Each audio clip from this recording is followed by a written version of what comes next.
présente Selim Ben Khadija, enseignant d'économie au lycée 2 mars 1934 à Aksarelal. Je suis encadré par l'inspectrice Madame Leila Ramdan, que je remercie vivement. Et j'ai le plaisir de vous présenter cette leçon d'économie.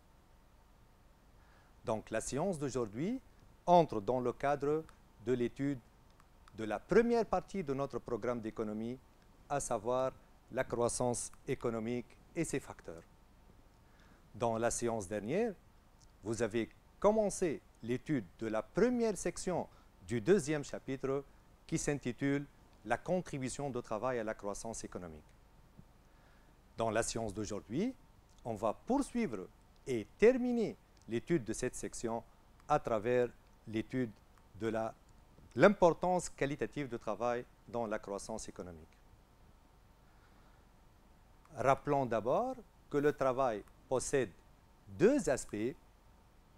Un aspect quantitatif, c'est-à-dire la quantité de travail, et un aspect qualitatif, c'est-à-dire la qualité du travail. Dans la séance dernière, vous avez étudié l'importance de la quantité de travail dans la croissance économique, aussi bien par la mobilisation accrue des travailleurs que par l'augmentation des revenus de travail. Dans cette séance, on va montrer que la qualité de travail revêt elle aussi une grande importance dans la croissance économique. Donc l'objectif général de cette séance est de montrer l'importance de la qualité de travail dans la croissance économique. Donc, dans cette séance, on va traiter l'importance qualitative du travail dans la croissance économique. Parlons d'abord de la qualité de travail. La qualité de travail est appréciée par l'efficacité des travailleurs. Mais de quoi dépend alors la qualité de travail? La qualité de travail dépend d'abord du stock de capital humain, c'est-à-dire l'ensemble des capacités physiques et intellectuelles et des compétences que possède la population et particulièrement les travailleurs. La qualité de travail dépend aussi de l'organisation du travail, c'est-à-dire la façon dont le travail est organisé dans l'entreprise. Et à ce niveau, une question qui s'impose. Quels sont les facteurs qui expliquent l'amélioration de la qualité de travail? Le premier facteur qui explique l'amélioration de la qualité de travail est la valorisation du capital humain. En effet, le capital humain peut être valorisé grâce à des investissements dans l'être humain, à savoir des investissements dans l'éducation, dans la formation continue et dans la santé. Ainsi, la valorisation du capital humain procure des travailleurs plus qualifiés, mieux formés et en bonne santé, ce qui est de nature à améliorer la qualité de travail. Le deuxième facteur qui explique l'amélioration de la qualité de travail est une meilleure organisation du travail. En effet, la mise en œuvre d'une organisation de travail plus efficace et mieux adaptée à la nature de l'activité, telle que l'OST ou l'une des nouvelles formes d'organisation de travail, rend les travailleurs plus rapides et plus efficaces, ce qui est favorable à l'amélioration de la qualité de travail. Ainsi, une meilleure qualité de travail s'explique d'abord par la valorisation du capital humain et ensuite par une meilleure organisation du travail. Et après avoir présenté les facteurs qui expliquent l'amélioration de la qualité de travail, on va montrer qu'une meilleure qualité de travail contribue à la croissance économique à travers trois idées principales.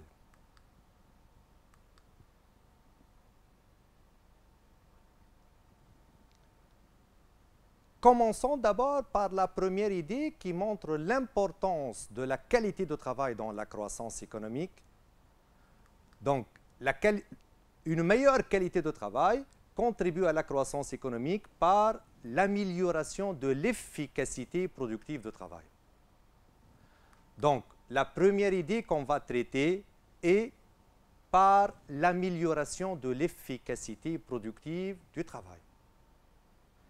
Effectivement, une meilleure qualité de travail se traduit par une amélioration de l'efficacité productive de travail, ce qui génère une augmentation de la productivité de travail, aussi bien la productivité par travailleur que la productivité horaire, ce qui permet d'augmenter directement le volume de la production tout en mobilisant la même quantité de travail, ce qui contribue à une croissance économique intensive du moment où la production a augmenté, non pas grâce à l'augmentation de la quantité de travail, mais plutôt grâce à l'amélioration de l'efficacité du travail. Donc, voilà une petite synthèse de cette première idée.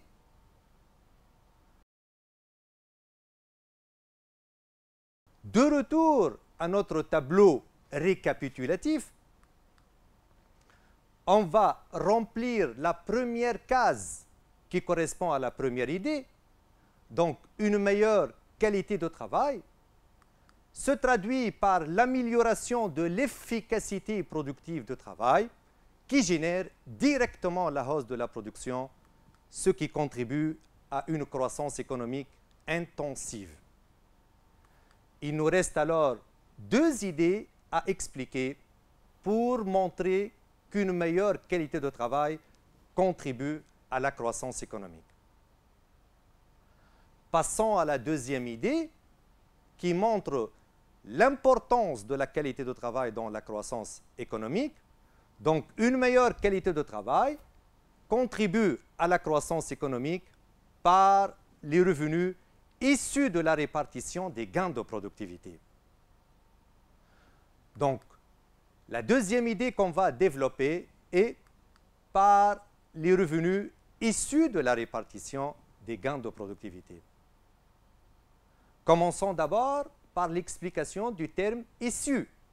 « Issu de », ça veut dire « proviennent de »,« résulte de » ou aussi « généré par ».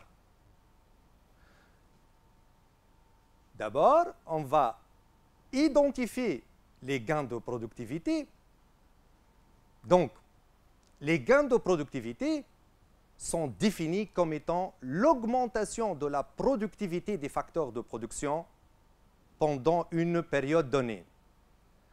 La notion de gain de productivité est l'une des notions clés, non seulement dans cette section qui traite la contribution de travail à la croissance économique, mais également dans d'autres sections de notre programme d'économie.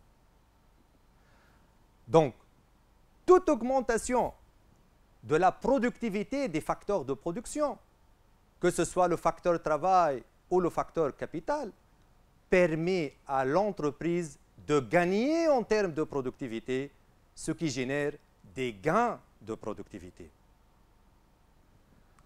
Donc, l'augmentation de la productivité du travail grâce à l'amélioration de son efficacité productive génère des gains de productivité. Également, toute augmentation de la productivité du capital grâce à l'amélioration de son efficacité productive permet de réaliser aussi des gains de productivité. Bien évidemment, dans cette section qui traite la contribution de travail à la croissance économique, on va mettre l'accent sur l'augmentation de la productivité de travail comme source de gains de productivité. Et après avoir identifié la notion de gain de productivité, on va l'inscrire dans le cadre de cette leçon.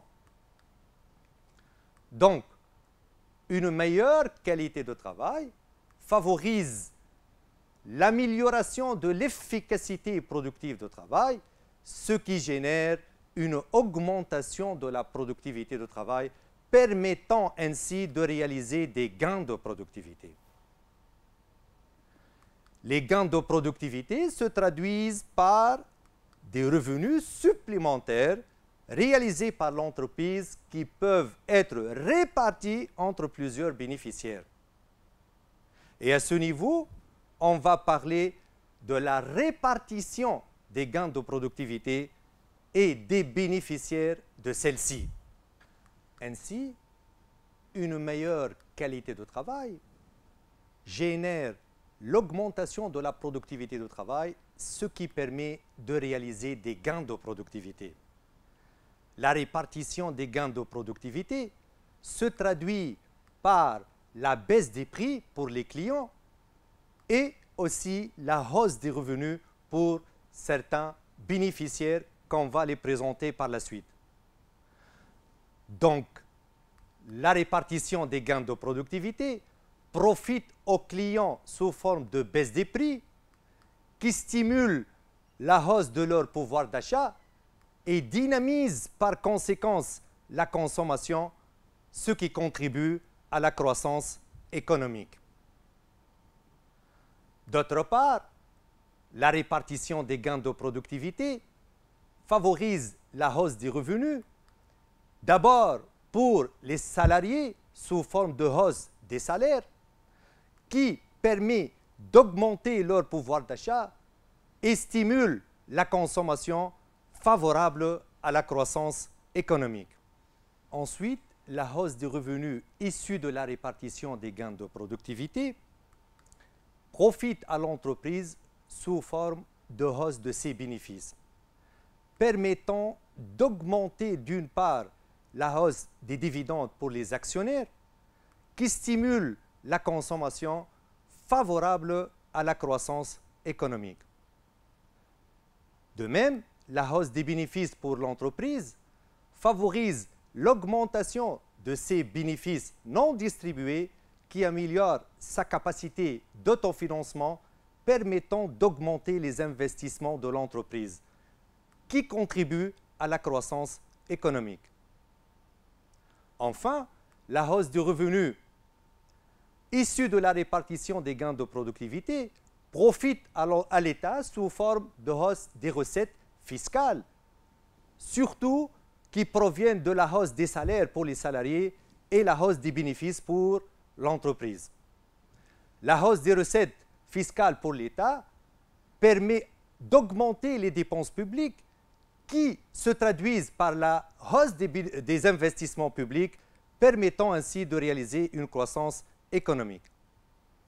De même, la hausse des recettes fiscales pour l'État favorise la hausse des revenus de transfert, générant la hausse de la consommation et permettant par la suite de réaliser une croissance économique. Ainsi, pour synthétiser cette explication schématique, on peut dire que la répartition des gains de productivité se traduit par, d'abord, la hausse des prix pour les clients, la hausse des salaires pour les salariés et la hausse des dividendes pour les actionnaires. À noter que clients, salariés et actionnaires constituent des ménages qui profitent d'une hausse des revenus et d'une baisse des prix, stimulant ainsi leur consommation. Ensuite, la répartition des gains de productivité se traduit aussi par la hausse des bénéfices non distribués pour l'entreprise, favorable à la hausse des investissements privés. Et enfin, la répartition des gains de productivité se traduit par la hausse des recettes fiscales pour l'État, qui sont affectées pour financer les investissements publics et pour distribuer du revenu de transfert favorable à la consommation. En guise de conclusion pour cette deuxième idée, on peut dire que la répartition des gains de productivité à travers ses effets sur la hausse du revenu et la baisse des prix profite à tous les agents économiques en stimulant la consommation des ménages et les investissements à la fois privés et publics et par conséquent la production, ce qui contribue à la croissance économique intensive. revenons alors à notre tableau récapitulatif, dans lequel on a déjà rempli la première case qui correspond à la première idée. Maintenant, on va remplir la deuxième case relative à la deuxième idée. Donc, une meilleure qualité de travail favorise la réalisation des gains de productivité dont la répartition stimule la consommation et les investissements à travers ses effets sur la hausse des revenus et la baisse des prix, ce qui contribue à la croissance économique. Il nous reste encore une troisième et dernière idée à expliquer. La dernière idée qui montre l'importance de la qualité de travail dans la croissance économique est par l'amélioration de la compétitivité. Donc, la troisième idée qu'on va traiter est par l'amélioration de la compétitivité. À ce niveau, on va évoquer la notion de la compétitivité qui est également une notion clé, aussi bien dans cette section que dans d'autres sections de notre programme d'économie. D'autant plus que dans les marchés concurrentiels, la compétitivité est une condition de survie de l'entreprise. Définissant d'abord la compétitivité et présentant ses formes. Donc, la compétitivité est définie comme étant la capacité d'une entreprise ou d'un pays à faire face à la concurrence et à maintenir ou augmenter ses parts de marché par rapport à ses concurrents. Et la capacité à faire face à la concurrence peut se jouer sur deux niveaux. C'est pour cette raison qu'on distingue deux formes de compétitivité. D'abord, la compétitivité prix et ensuite la compétitivité hors prix ou structurelle. Donc, s'agissant d'abord de la compétitivité prix, elle est définie comme étant la capacité à maintenir ou à augmenter les parts de marché grâce à un prix inférieur à celui des concurrents, c'est-à-dire en offrant sur le marché des produits qui ont des prix moindres que ceux des concurrents, mais tout en ayant une qualité identique. Concernant la compétitivité hors prix ou structurelle, c'est la capacité à maintenir ou à augmenter les parts de marché indépendamment du niveau des prix, mais grâce à la qualité des produits, à la diversification et à la différenciation de la production, à l'image de marque, au délai de livraison, aux services après-vente, etc. Et une fois on a défini la notion de compétitivité, on va l'inscrire dans le cadre de cette leçon. Et en montrant qu'une meilleure qualité de travail contribue à la croissance économique par l'amélioration de la compétitivité. Donc, une meilleure qualité de travail à travers une main-d'œuvre qualifiée et productive et une meilleure organisation de travail génère d'abord la réalisation des économies d'échelle en augmentant la production et aussi les gains de productivité en augmentant la productivité du travail. La baisse du coût unitaire de production qui en résulte permet de baisser les prix de vente, ce qui est favorable à l'amélioration de la compétitivité prix. S'agissant de la compétitivité hors prix, une meilleure qualité de travail à travers des meilleures qualifications et compétences professionnelles des travailleurs favorise l'amélioration de la capacité des travailleurs à innover et à s'adapter aux progrès techniques, ce qui stimule l'amélioration de la qualité des produits, la diversification et la différenciation de la production et l'innovation, ce qui est de nature à améliorer la compétitivité hors prix des produits nationaux.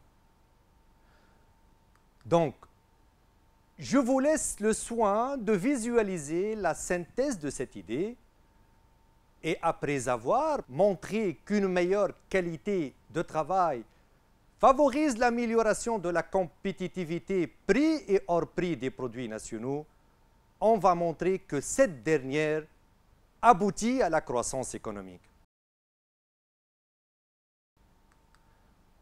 En effet, une meilleure qualité de travail améliore d'abord la compétitivité prix et ensuite la compétitivité hors prix, ce qui permet d'élargir les débouchés et d'augmenter la demande aussi bien sur le marché national que sur le marché extérieur, ce qui incite les entreprises à augmenter leur production, synonyme d'une croissance économique intensive. Voilà alors la synthèse de cette idée. Revenons une dernière fois à notre tableau récapitulatif dans lequel les deux premières cases sont déjà remplies et on va maintenant remplir la troisième case qui correspond à la troisième idée. Donc, une meilleure qualité de travail favorise l'amélioration de la compétitivité aussi bien prix que hors prix, qui stimule la demande sur le marché national et extérieur, ce qui incite à la hausse de la production et contribue par conséquent à la croissance économique toujours intensive. Voilà, notre séance touche à sa fin. Dans cette séance, on a montré l'importance de la qualité de travail dans la croissance économique, d'abord par l'amélioration de l'efficacité productive de travail, ensuite par les revenus issus de la répartition des gains de productivité et enfin par l'amélioration de la compétitivité prix et hors prix. J'espère que cette séance vous sera très bénéfique. Merci, chers élèves, pour votre attention. Je vous souhaite toute la réussite.